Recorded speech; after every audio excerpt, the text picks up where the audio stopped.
Hello friends, welcome to Telugu drama web stories. మాధుర్యం తెలుగు స్టోరీలోకి వెళ్ళిపోదామా? ఒకరోజు ఆదివారం ఏదో పండుగ ఉంటే విద్యాసాగర్ను, సంకీర్తనను ఇంటికి భోజనానికి పిలిచారు విఠల్ దంపతులు. తనకు మధుమిత, హాసిత విషయాలతో ఆడుకోవడం చాలా ఇష్టం కాబట్టి ఉదయం 11 గంటలకే తండ్రిని బయలుదేరేసింది సంకీర్తన. పిల్లలతో కాసేపు ఆటలు ఆడించాడు విద్యాసాగర్. తర్వాత సంకీర్తన, మధుమితలను వంటింట్లో విమలకు సహాయం చేయమని పంపించాడు. సుమారు 4 గంటల సేపు విఠల్ ఇంట్లో గడిపిన విద్యాసాగర్ భార్యాభర్తల మధ్య అసలు సయోధ్య లేదని గ్రహించాడు. పరమ అసహనపరుడు అయిన విఠల్ ప్రతి చిన్నదానికి విమలను తిట్టడం, చిన్నబుచ్చడం చేస్తాడు. ఆమె కూడా పౌరుషవంతురాలు కాబట్టి వెంటనే జవాబు వస్తోంది కోపంగా. ఇద్దరు కలిసి పిల్లలను కసురుకోవడం, విసుక్కోవడం వంటివి చేస్తున్నారు.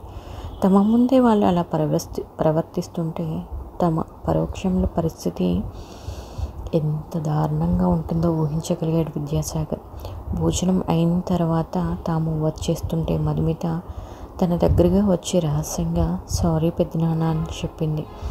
విద్యాసాగర్కు ఆ పాప ఫీల్ అవుతున్న చిన్నతనానికి చాలా బాధ అనిపించింది. అందుకే బయలుదేరబోతూ విఠల్ని పిలిచి రేపు ఏదో ఒక టైంలో మా ఆఫీస్కి రా అని చెప్పాడు. విద్యాసాగర్ అంగీకరించాడు. విఠల్ ఓ ప్రింటింగ్ ప్రెస్కు మేనేజర్గా ఉన్నాడు. వేరే చోట ప్రయత్నించినా మంచి జాబ్ దొరక్కపోవడంతో జీతం సరిపోకపోయినా అదే కంటిన్యూ చేస్తున్నాడు. పోనీ విద్యాసాగర్ తన కంపెనీలో జాబ్ ఇవ్వాలన్నా ఇంకా బిజినెస్ ప్రారంభ దశలోనే ఉంది.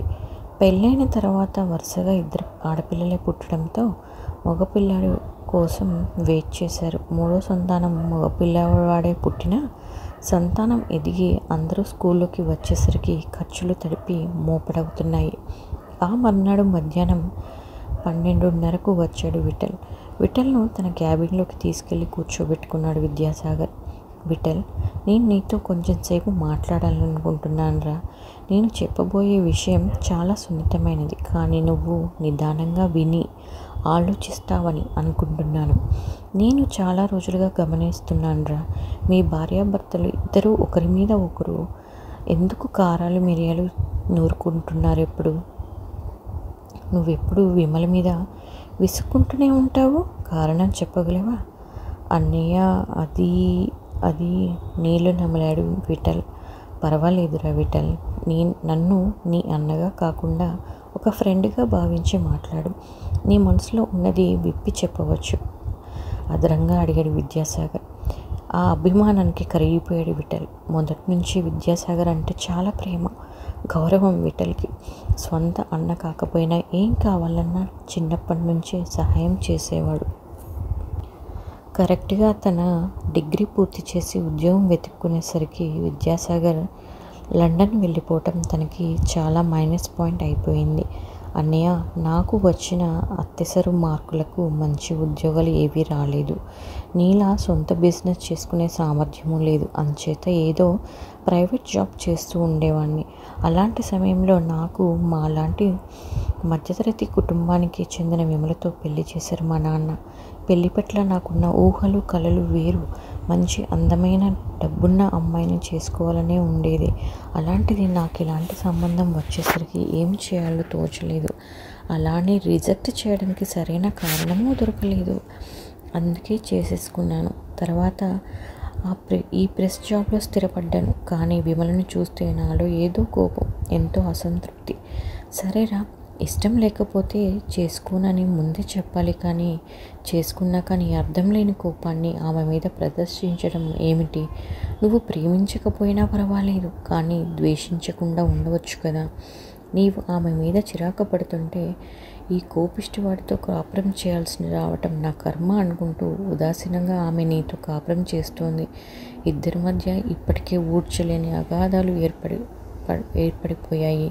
కేవలం పిల్లల కోసం కలిసి కాపురం చేస్తున్నట్టు అనిపిస్తోంది. ఒక రకంగా అంతే అన్నయ్య. మరి పిల్లల్ని ఎందుకురా అస్తమానం విసుక్కుంటారు?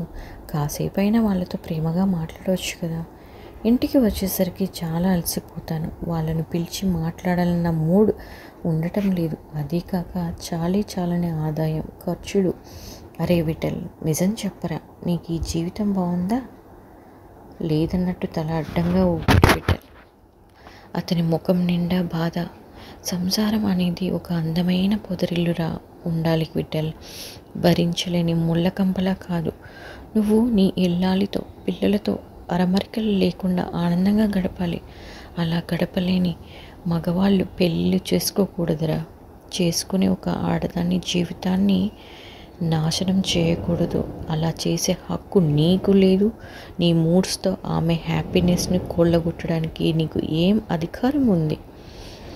ఏమో, నువ్వు ముందే వద్దని చెప్పేసి ఉంటే విమలకి ఇంకా మంచి భర్త ప్రేమగా చూసుకునేవాడు లభించి ఉండేవాడేమో. మగ పిల్లవాడి కోసం చూసి 3 పిల్లలకు జన్మనిచ్చారు. నీ బాధలు మర్చిపోవటం కోసం ఈ మధ్య తాగుతున్నావని తెలిసింది. వద్దురా విఠల్, ఆ అలవాటు ఎంత మాత్రమూ మంచిది కాదు. మధు ఎదుగుతున్న పిల్ల. నువ్వు రోజు తాగి ఇంటికి వస్తూ ఉంటే ఆ పిల్ల మీద ఆ ప్రభావం ఎంత బలంగా ఉంటుందో తెలుసా? నువ్వు హ్యాపీగా ఉండరా, నీ కుటుంబ సభ్యులతో సంతోషంగా ఉండటానికి ప్రయత్నించు. ఎలా అన్నయ్య? నేను విమలతో, పిల్లలతో కూడా ఫ్రీగా ఉండలేను. అదే నీ చుట్టూ ఉన్న కనబడని ఆ గోడను బద్దలు కొట్టుకుని యువతలికి రా. ఓ అందమైన లోకం కనిపిస్తుంది. ఆ అందమైన లోకంలో నీ భార్య, పిల్లలు నిన్ను మనసా వాచ ప్రేమించే స్వచ్ఛమైన మనసున్న వాళ్ళు కనిపిస్తారు. వాళ్ళను ప్రేమగా పలకరించి రోజు కాసేపైనా పిల్లలతో గడుపు. నీ జీవన సహచరితో నీ భావాలు, నీ బాధలు పంచుకోవడానికి ప్రయత్నించు. నీ కుటుంబం సభ్యులతో నీవు గడిపే సమయం నీకు ఎంతో ఆనందాన్ని ఇస్తుంది. ఆ కిక్కు నీకు ఏ మందు ఇవ్వలేదురా. చెప్పటం చాలా ఈజీనే అన్నయ్య. అవునురా, చేయటం అంత సులభం కాదు. మీ వదినను కొన్ని అనివార్య పరిస్థితుల్లో పెళ్లి చేసుకుని లండన్లో వెళ్ళిన కొత్తలో తనంటే నాకు చాలా విముఖత ఉండేది. నా జీవితం తన వల్లనే నాశనం అయిపోయిందన్న భావన నాలో ఆనందాన్ని మాయం చేసిన దుర్మార్గురాలు అనే ఫీలింగ్ ఆమె మీద చాలా అయిష్టతను పెంచాయి. ఆమెతో మాట్లాడేవాడిని కాను. ఆమె తను క్షణము నాకు భయపడుతూ కాలం గడిపేది. నేను ఇంట్లో ఉన్నంతసేపు భయం, అభద్రతా భావము ఆమె ముఖంలో, మనసులో తారాడేవి.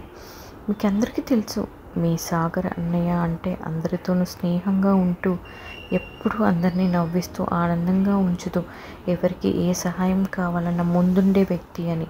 అలాంటి వాడిని ఇప్పుడు ఇలా ఎందుకు అయిపోయాను?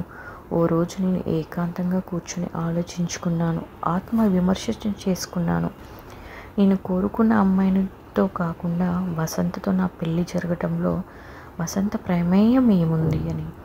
తాను చేయని తప్పుకి నా జీవితంలోకి పరాయి దేశానికి తన వాళ్ళందరినీ వదిలి నన్నే నమ్ముకుని వచ్చిన అమ్మాయి ఎందుకు శిక్ష అనుభవించాలి? నా మీద నాకే చాలా అసహ్యం వేసింది. తనతో స్నేహంగా ఉండటం, నవ్వుతూ మాట్లాడటం మొదలుపెట్టాను. మా మధ్య ప్రేమ పుట్టిందో లేదో కానీ మొదట నుంచి మంచి స్నేహం, అనుబంధం ఏర్పడ్డాయి. సంకీర్తన పుట్టాక అది మరింత బలపడింది. మనం ప్రేమించటానికి ప్రయత్నించక్కర్లేదురా. ద్వేషం లేకుండా ఉంటే చాలు. ప్రేమ అనేది సహజంగా అదే పుడుతుంది. విమలతో స్నేహంగా ఉండటానికి ప్రయత్నించు. 14 ఏళ్ల తర్వాత కొంచెం కష్టమే, కానీ బెటర్ లెట్ దెన్ నెవర్. నువ్వు చెప్పినవన్నీ కరెక్టే అన్నయ్య. నేను తప్పకుండా ప్రయత్నిస్తాను. నా పిల్లలతో, విమలతో స్నేహంగా ఉండాలని నాకు తాపత్రయంగానే ఉంది, కానీ ఇంతవరకు ప్రయత్నించలేకపోయాను. ముందు నేను జాబ్ మారాలన్నయ్య. అవును విఠల్, మంచి వాతావరణంలోకి వెళితే మనసు ప్రశాంతమవుతుంది. నీకు ఇక్కడ బ్యాడ్ కంపెనీ కూడా ఉంది. నా ఫ్రెండ్ మహిమ తెలుసు కదా, తన మ్యూజిక్ స్కూల్లో ఆఫీస్ మేనేజర్గా ఒక మంచి నమ్మకమైన వ్యక్తి కావాలని చెప్పింది. నేను ఈరోజే నీ పేరు రికమెండ్ చేస్తాను. మంచి పేమెంట్ ఆఫర్ చేస్తుంది తను, సరేనా? గబుక్కున సీట్లోంచి లేచి విద్యాసాగర్ చేతులు పట్టుకున్నాడు విఠల్. చాలా థ్యాంక్స్ అన్నయ్య, నీ మేలు ఈ జన్మలో మరవలేను. ఈరోజే మహిమ గారితో మాట్లాడు. వీలైనంత త్వరలో ఈ ఉద్యోగం మానేసి మహిమ గారి స్కూల్లో జాయిన్ అవుతాను కృతజ్ఞతతో చెప్పాడు విఠల్ వెళ్ళబోతూ. ఆ సాయంత్రం 4 గంటలప్పుడు విఠల్ ఇంటికి వచ్చాడు విద్యాసాగర్. ఆ సమయంలో ఇంటికి వచ్చిన విద్యాసాగర్ను ఆశ్చర్యంగా లోపలికి ఆహ్వానించింది విమల. ఆయన ఇంట్లో లేరు బావగారు, ఇంకా రాలేదు అంది మంచినీళ్ళు గ్లాసు అందిస్తూ. నేను నీతో మాట్లాడదామనే వచ్చానమ్మా, అలా కూర్చో. అయోమయంగా కూర్చుంది విమల. వరుసకు నేను నీకు బావగారిని అయినా నీ అన్న లాంటి వాడిని. నేను చెప్పబోయే విషయాలు విని అర్థం చేసుకుంటామని అనుకుంటున్నాను. ఎందుకు మీ మధ్య సామరస్యం లేదు? పెళ్ళి అయినప్పటి నుంచి చిరాకులు పరాకులే ఎందుకని? ఇంతకాలం ఈ విషయాలు నన్నెవ్వరూ అడగలేదు బావగారు. అడిగితే నా దగ్గర సమాధానం ఉంది. మీరు చెప్పిన విషయం నిజమే, కానీ దానికి కారకుడు ఖచ్చితంగా మీ తమ్ముడే. కోపంగా సమాధానం చెప్పింది విమల. కొంచెం వివరంగా చెప్పమ్మా. ఏముంది, నన్ను పెళ్లి చేసుకోవటం ఆయనకి అస్సలు ఇష్టం లేదు. ఇప్పుడు పిల్లలన్నా ఇష్టం లేదు. కోపం ఎక్కువ.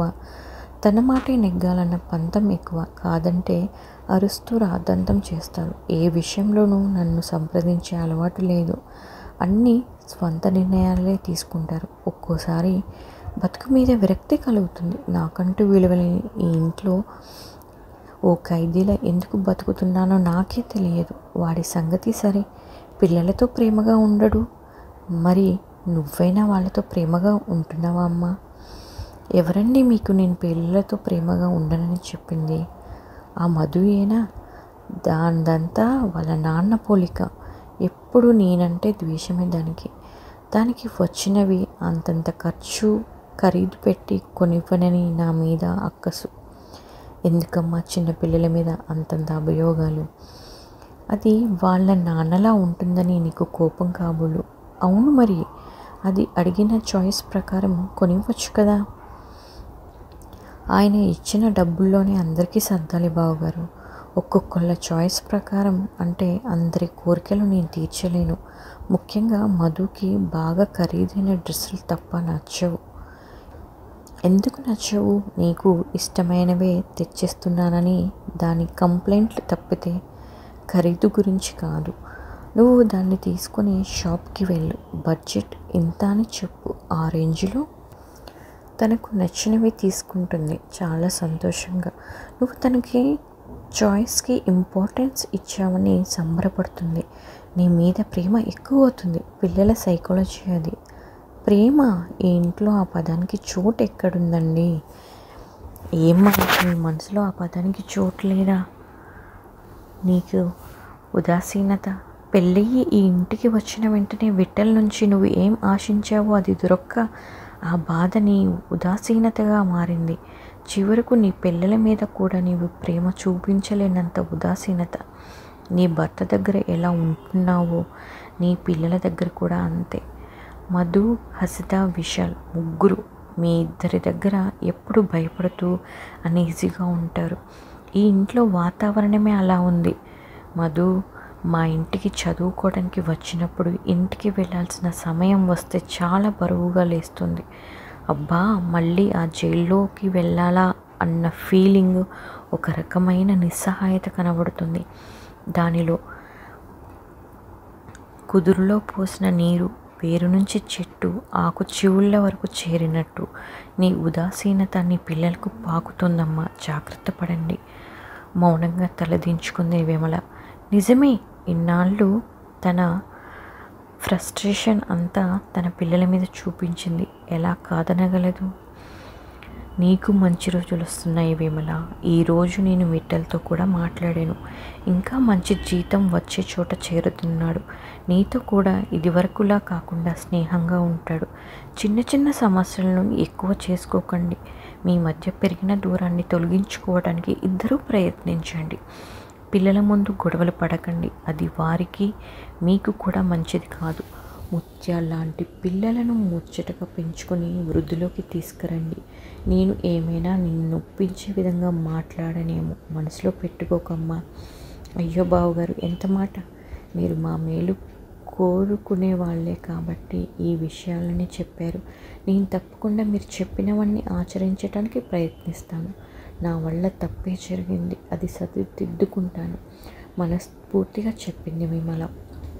సరే ఇక నేను వస్తానమ్మా, బయటికి వెళ్ళే పని ఉంది అంటూ లేచాడు విద్యాసాగర్. బావగారు ఒక్క క్షణం కొంచెం కాఫీ తీసుకుని వెళ్ళండి. కళ్ళు తుడుచుకుంటూ వంటింటి వైపు వడివడిగా నడుచుకుంటూ వెళ్ళింది విమల. ఆ తర్వాత బిటల్ తన ఉద్యోగానికి రాజీనామా ఇచ్చేసి నాదప్రియ సంగీత విద్యాలయంలో మేనేజర్గా జాయిన్ అయిపోయాడు. విద్యాసాగర్ కౌన్సిలింగ్ వల్ల నిత్యము మనసులను సేదతీర్చే సంగీత వాతావరణంలో ఉండటం వల్ల, చెడు స్నేహాలు అలవాట్లు వదిలిపెట్టడం వల్ల అతని వైఖరిలో ఎంతో మార్పు వచ్చింది. అదీకాక ఆదాయం ఎక్కువ కావటం వల్ల పిల్లల అవసరాలు తీరుస్తూ వారితో భార్యతో ఎంతో ప్రేమగా ఉంటూ ఆనందాన్ని పొందుతున్నాడు. ఇప్పుడు ఆ కుటుంబం అందాల పొదరిల్లు, ఆనందాల హరివిల్లు. ఆ తర్వాత కొన్ని రోజులకు మధుమిత పుట్టినరోజు వచ్చింది.